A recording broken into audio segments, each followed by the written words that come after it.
এমপিওভুক্ত শিক্ষা জাতীয়করণ জোট প্রত্যাশী কর্তৃক আয়োজিত লাগাতার অবস্থান কর্মসূচিতে সম্পৃক্ত হতে এবং ইতিহাসের অংশ হতে আমরা দাসেরকান্দি দারুস আলী মাদ্রাসা খিলগাঁও থেকে আজকে এখানে সম্পৃক্ত হয়েছি। আমরা আল্লাহ তাআলার শুকরিয়া আদায় করছি যে আল্লাহ তাআলা এমন চমৎকার একটি আন্দোলনে আমাদেরকে সম্পৃক্ত হওয়ার সুযোগ দিয়েছেন।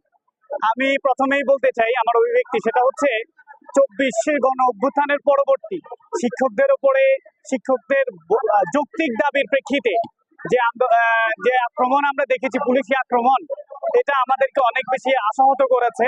কারণ এই গণ অভ্যুত্থান আমাদের ছাত্ররা, আমরা শিক্ষকরা উদ্বুদ্ধ করেছে, আমাদের শিক্ষার্থীদের রক্তের বিনিময়ে আজকের বাংলা গণ অভ্যুত্থান পরবর্তী একটি স্বাধীন, সত্যিকার অর্থে একটি স্বাধীন বাংলা পেয়েছে। কিন্তু আমরা আশাহত হয়েছি, আমরা লুজহার্ট হয়েছি আমরা যখন দেখেছি আমাদের সেই শিক্ষকদের যৌক্তিক আন্দোলনে পুলিশ আক্রমণ করেছে।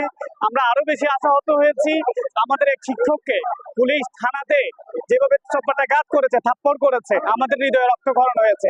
আমরা সেই পুলিশদেরকে, যারা শিক্ষকদের গায়ে আঘাত করেছে, আমরা সেই পুলিশদেরকে বিচারের আওতায় আনার জন্য সংশ্লিষ্ট প্রশাসনের কাছে জোর দাবি জানাচ্ছি। পাশাপাশি আমরা প্রশাসনের দৃষ্টি আকর্ষণ করতে চাই, শিক্ষকরা আজকে যে দাবি তুলেছে এই দাবিটি যৌক্তিক, এটা আপনারাও বোঝেন, কিন্তু কাদের প্ররোচনায় বা কেনই বা আপনারা পিছাচ্ছেন সেটা আমরা জানি না। আর এই অজানা কারণ আমরা খুঁজতে চাই না।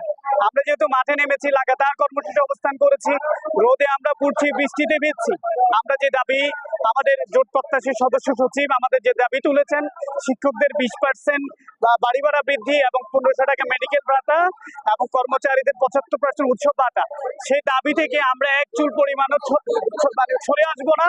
সেই প্রেক্ষিতেই আমরা লাগাতার কর্মসূচি অবস্থান করছি। আজকে আমাদের সদস্য সচিব যে ঘোষণা দিয়েছেন তারই ধারাবাহিকতায় আমরা একটু পরে শাহবাগ মুখে হবো।